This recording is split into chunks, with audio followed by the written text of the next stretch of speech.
Okay, I'm wondering about the symbolism, if you will, of an experience I had when I was 10 years old, okay?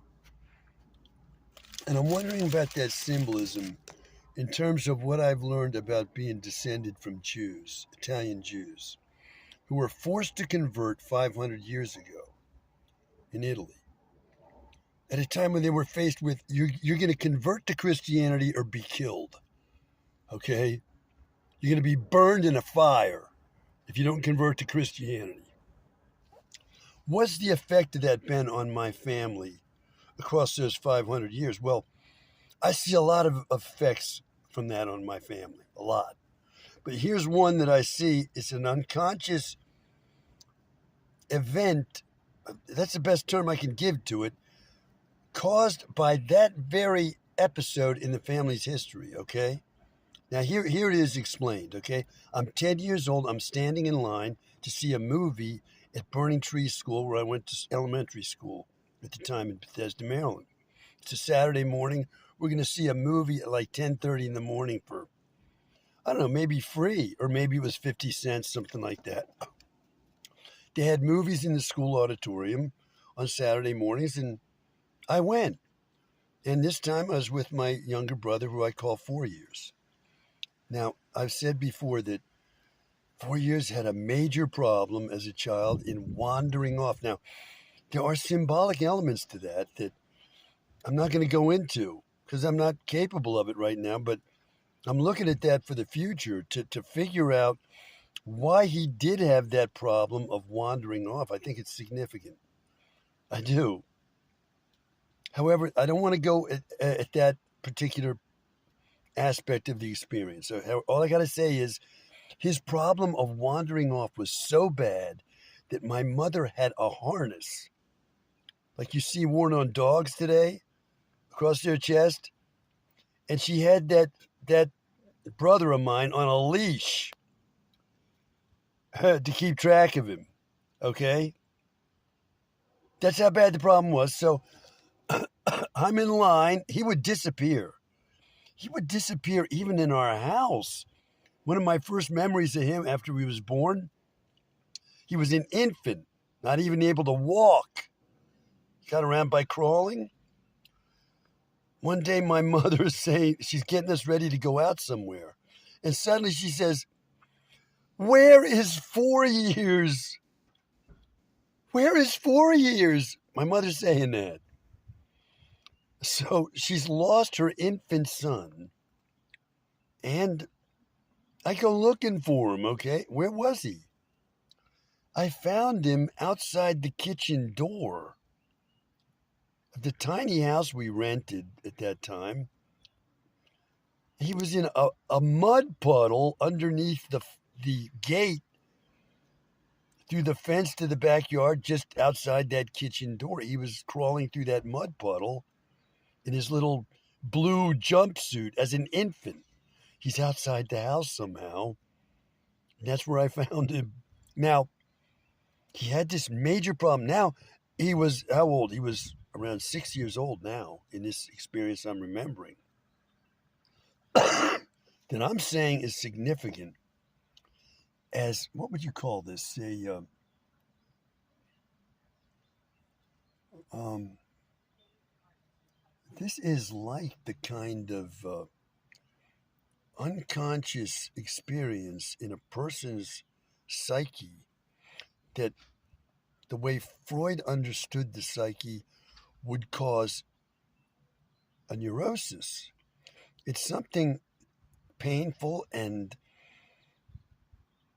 not understood by the conscious mind. It is so hard to understand, it's become unconscious. The conscious mind has not been able to deal with whatever this painful experience is or was. And so the experience becomes unconscious. And then it starts to cause all kinds of problems in the person's life because the person has thought the problem has gone away, is not even thinking of it, but it has not gone away. It's become unconscious and it's causing all kinds of problems in the person's life. Okay? So I'm saying this event in the family history here of the Christians in Italy forcing Jews, my ancestors, to become Christians has caused a kind of neurosis in our family that's been handed down generation after generation across these 500 years. And this experience I had on this particular day, it's evidence of that neurosis. It is, okay? What happened? Let me put this on pause. I'm trying to eat my lunch. Let me put this on pause. Hold on. I'm standing in line, and my brother, who has this major problem, he disappears. He'll be gone. Where is he? Okay, even my own mother, who took great care of her children, she lost him when he was an infant. So he went on having this problem. It was a major problem, okay? So I'm in line, and he's wandering off. So I said, hey, 4 years. Over here. He's wandering. Hey, 4 years. Come back in line. Okay? Well, suddenly what happens to me? I'm grabbed from behind and just taken off my feet by two big boys. They were at least 14 years old, okay? I'm 10. These are guys that have started to sexually mature and all. At the time, did I think this way? No. Looking back, I'm able to see the thing as it really was from the point of view I have now as an old man. Let me eat some more lunch. Hold on. So, these two big boys, I don't even see who they are, because they've grabbed me by the shoulders, lifted me up, and they're dragging me backwards. And they drag me into what I learned to be the girls' bathroom. And there's two sets of doors you got to go through to get in here. There's the initial set, then you go about 6-7 feet. Then there's another door, you got to open that up. And you're in there, and I think the walls were pink. It's a girls' bathroom. They dragged me in there and threw me on the floor. And then what did they do?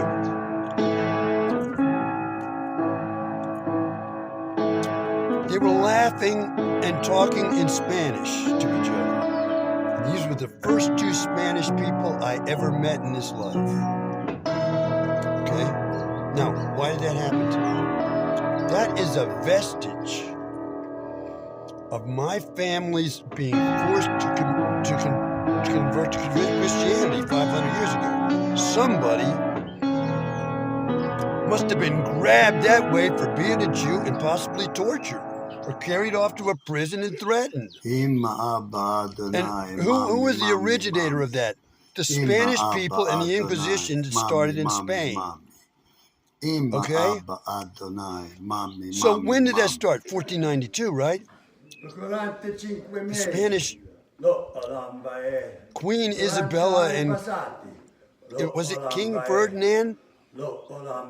They issue an edict saying, if you're Jewish, you either convert to Christianity or die or leave the country. We're going to kill you or you leave. That's what you're going to get. And that's 1500, right? This is 2000. That's 500 years ago. That's what we're talking about when we say this happened in our family 500 years ago, originating from where? From Spain. And there's the vestige 500 years later of me, a Jewish descendant, grabbed that way and dragged backward by these two Spanish boys like that. How is that happening? Who knows? But it's kind of like another, what do you call this?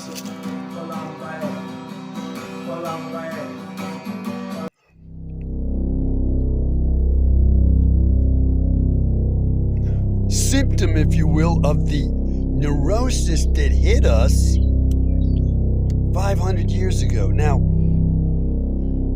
I'm curing that neurosis out. I converted to Judaism across 40 years of study and intensive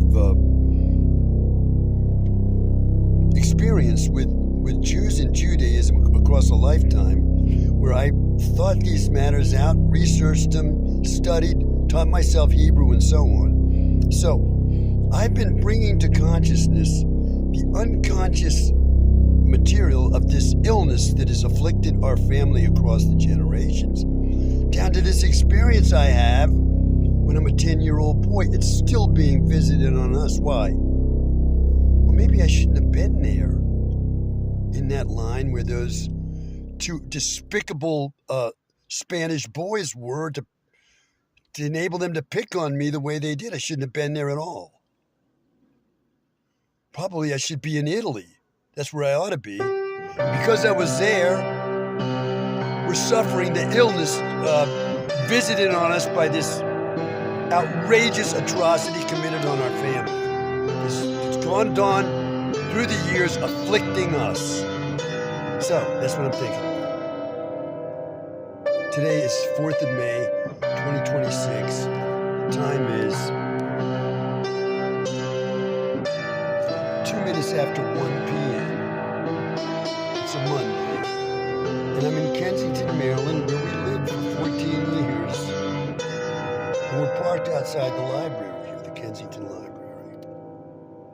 That's all from me for now.